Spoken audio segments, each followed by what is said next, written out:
आज मैं जिस मूवी को एक्सप्लेन करूंगी उसका नाम है वन डेडली समर, जो कि एक फ्रेंच मूवी है और रिलीज हुई थी 1983 में।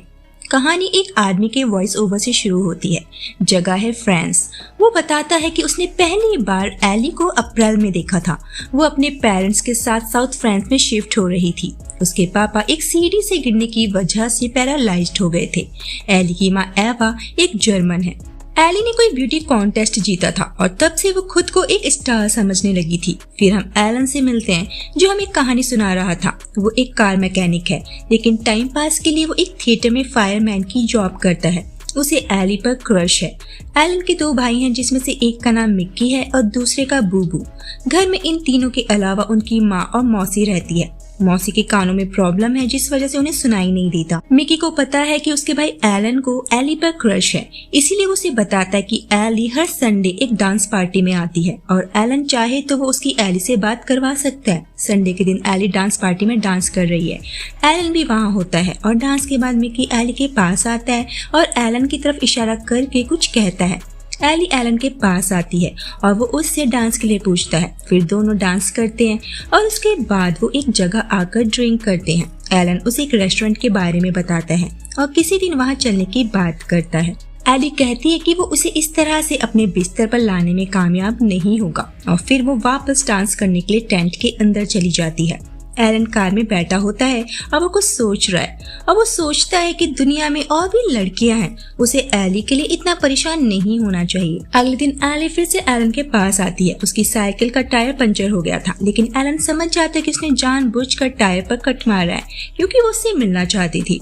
वो एलन के काम खत्म होने तक बाहर उसका वेट करने लगती है और बताती है कि उसके जाने के बाद उसका भाई बूबू उसके पास आया था और पूछ रहा था कि उसने एलन के साथ क्या किया जो वो इतना दुखी है।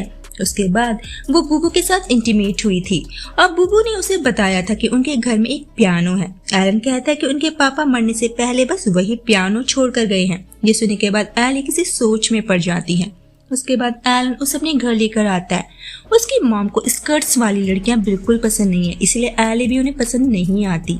एली उसे उसी रेस्टोरेंट में चलने की बात करती है जिसके बारे में एलन ने उसे बताया था।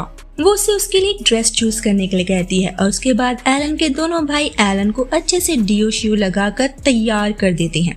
फिर वो दोनों रेस्टोरेंट जाते हैं और वहाँ एली उससे अपनी टीचर मेली ड्रू के बारे में बताती है और वो टीचर एली के लिए पागल है। उसे एली काफी पसंद है। वो कहती है कि आदमी उसके लिए इतना सब कुछ नहीं करते जितना एलन कर रहा है। एलन पूछता है वो किन आदमियों की बात कर रही है। वो 2-3 आदमियों के नाम गिनाता है जिन पर उसे शक है कि वो एली के साथ मजे कर चुके हैं। एली रोने लगती है और कहती है कि वो एलन के साथ अभी सबके सामने इंटीमेट होने के लिए तैयार है। वो चाहती है कि एलन उसे पसंद करे। दोनों फिर वहाँ से चले जाते हैं। एलन रात में उसी के साथ रुकती है और वो दोनों एलन के घर के बाहर बने स्टोर रूम में इंटीमेट होते हैं। एलन अपने वॉइस ओवर से बताता है कि उसकी लाइफ की सबसे बड़ी गलती थी।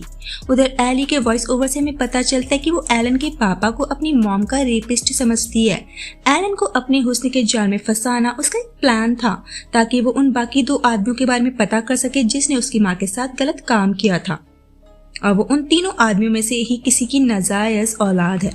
वो उन आदमियों से बदला लेना चाहती है। वो अपनी माँ से कहती है कि वो अब से एलन के साथ उसके घर पर रहेगी और वो अपना सारा सामान लेकर एलन के घर शिफ्ट हो जाती है। लेकिन एलन की माँ को लगता है कि वो ज्यादा दिनों तक यहाँ नहीं टिकने वाली। उसके बाद वो एलन की माँ के बेडरूम में जाती है और एलन के पापा की दीवार में टंगी तस्वीर को देखती है और उसका मन करता है कि वो उनकी तस्वीर पर थूक दे। उसके बाद वो एलन की माँ से उस पियानो के बारे में पूछती है। मम्मी बताती है कि उसका पति उस पियानो को अपने पैरों से चलकर घर तक लाया था। मम्मी को शक होता है कि वो इतना उस पियानो के बारे में क्यों पूछ रही है। एली कहती है कि उसे लगता है कि उसने इस पियानो को बचपन में कहीं देखा है, लेकिन मम्मी कहती है कि वो तब पैदा भी नहीं हुई होगी, तब से ये पियानो इसी घर में है। उसके बाद वो बेबी के लिए स्वेटर बिनने लगती है। एलन पूछता है कि उसे कैसे पता कि वो प्रेग्नेंट है। एली कहती है वो डॉक्टर के पास गई थी। एलन की मॉम को लगता है कि एली उसके बेटे को फंसाने के लिए सब ट्रिक्स कर रही है। उसके बाद एली अपनी मॉम के पास आती है और बताती है कि वो शादी करने वाली है। मम्मी कहती है कि एलन काफी हैंडसम और हार्ड वर्किंग है। एली कहती है हाँ, इटालियंस इतने भी बुरे नहीं होते। दरअसल एलन इटालियन है। वो ये सब इसलिए कह रही है क्योंकि उसकी मॉम के साथ गलत हरकत करने वाले असल में इटालियंस थे और उसे ये लगता है कि शायद उसकी मॉम ने उन तीनों आदमियों को बहकाया हो। फ्लैशबैक से हमें उस दिन का सीन दिखाया जाता है जिस रात एली की मॉम के साथ जबरदस्ती हुई थी। समय था नवंबर 1955। एक वैन वाले ने उससे किसी का एड्रेस पूछा था और फिर वो वहां से चला गया था। लेकिन रात के समय 3 लोग उसके घर आए और उसके साथ गलत हरकत करी और उसे बुरी तरह से मारा पीटा। उसे बस वो पियानो याद है जो उन लोगों की वैन में रखा हुआ था, इसीलिए एली उस पियानो के बारे में सबसे पूछा करती है। उसे लगता है कि जिस इंसान ने उस पियानो का ऑर्डर दिया था वही उसकी मॉम का गुनहगार है। एलन की मॉम को एली का उस पियानो के बारे में पूछना उसके दिमाग में कुछ शक पैदा करता है। अब वो अपनी बहन से इस बारे में बात करती है। उसकी बहन फ्लैशबैक में जाती है और हमें पता चलता है कि उस रात जो 3 लोग उस पियानो को लेकर आए थे उनमें एलन के पापा, उसका ब्रदर इन लॉ और एक दोस्त था। फिर हम देखते हैं कि एली काफी उदास है क्योंकि उसके बर्थ सर्टिफिकेट पर उसके पापा का नाम नहीं लिखा गया था, क्योंकि उसकी माँ को नहीं पता कि वो किसकी औलाद है। इसीलिए वो अपनी टीचर से मिलने जाती है जो उसके लिए पागल है। एली उससे कहती है वो उसके सर्टिफिकेट पर उसके पापा का नाम लिख सकती थी, लेकिन उसने ऐसा नहीं किया। उसके बाद एलन की मौसी एली को उस पियानो के बारे में बताती है जो एली के पैदा होने से 8 महीने पहले उन्हें डिलीवर किया गया था। वो उन 3 लोगों का नाम बताती है जिसमें से एक मिकी के बॉस के लिए काम करता था। एली मिकी के बॉस से मिलती है जो उन्हें उन लोगों की डिटेल्स देता है। फिर वो उनमें से एक आदमी के ऑफिस जाती है जो कि एक प्रॉपर्टी डीलर है। वो उस आदमी से झूठ कहती है कि वो एक टीचर है और उसे एक फ्लैट चाहिए। एली को लगता है कि वो आदमी उन्हीं आदमियों में से एक है जिसने उसकी माँ का रेप किया था। वो आदमी उसे एक फ्लैट दिखाता है, लेकिन एली को रेंट काफी ज्यादा लगता है।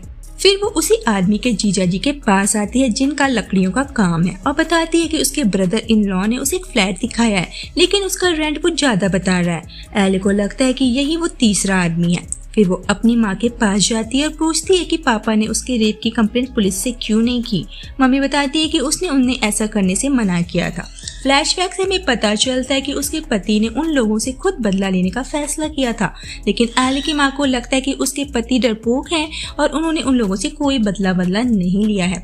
फ्लैशबैक से हमें ये भी पता चलता है कि अनजाने में जब एली एक टीनेजर थी उसने अपने पापा को फावड़े से पीट कर इतना मारा कि वो पैरालाइज्ड हो गए, क्योंकि उसे गलत फहमी हो गई थी कि उसके सौतेले पापा उसके साथ गलत करने की कोशिश कर रहे हैं। एली और एलन की शादी हो जाती है, लेकिन शादी के बाद एली गायब है। वो अपने पापा के पास होती है और उनसे माफी मांगती है क्योंकि आज जो उसके पापा की हालत है उसी की वजह से है।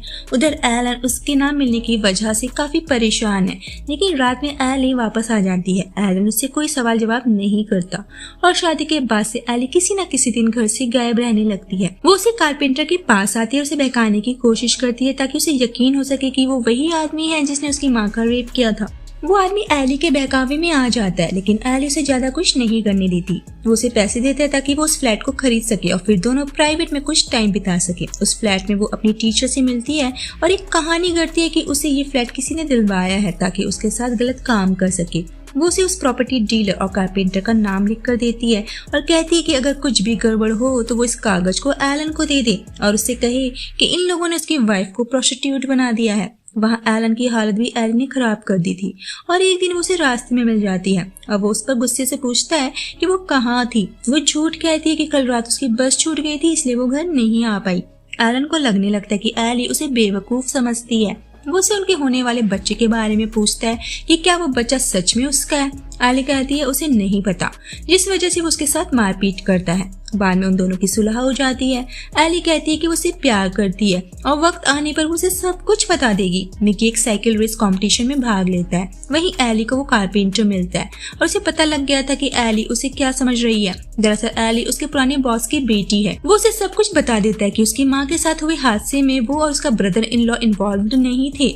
फ्लैशबैक से वो उन 3 लोगों के बारे में उसे बता देता है। वो बस उनमें से 2 लोगों को जानता था, बाकी एक आदमी से वो पहली बार मिल रहा था और उसने 10 साल पहले ये बात एली के पापा से भी कही थी क्योंकि उन्हें भी उस पर शक था। ये सब सुनने के बाद एली अपने पापा के पास जाती है और उसे पता चलता है कि वो कारपेंटर ठीक कह रहा है। उन 3 लोगों को उसके पापा ने पहले ही मार डाला था जिसने उसकी माँ के साथ गलत काम किया था और जिन लोगों पर उसे शक है वो निर्दोष हैं। फिर वो उन 3 लोगों की तस्वीर एक पुराने न्यूज़पेपर में देखती है जिसके पापा ने छुपा कर रखे थे।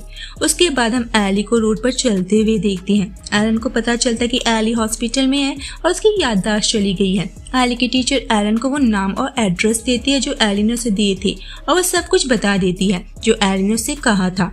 एलन गुस्से में अपनी गन निकालता है और उसे उन दोनों आदमियों का एड्रेस भी मिल जाता है। फिर वो एली से मिलने जाता है जो उसे नहीं पहचानती। उसके पिछले 10 साल की याददाश्त जा चुकी है और अब वो खुद को 10 साल की लड़की समझती है। उसकी ऐसी हालत देख एलन दुखी हो जाता है और उस प्रॉपर्टी डीलर और कारपेंटर को मार डालता है, क्योंकि एली की टीचर ने उसे बताया था कि उसकी इस हालत का जिम्मेदार वो दोनों आदमी हैं। उन्होंने एली के साथ गलत काम किया था। और ये मूवी यहीं पर खत्म हो जाती है।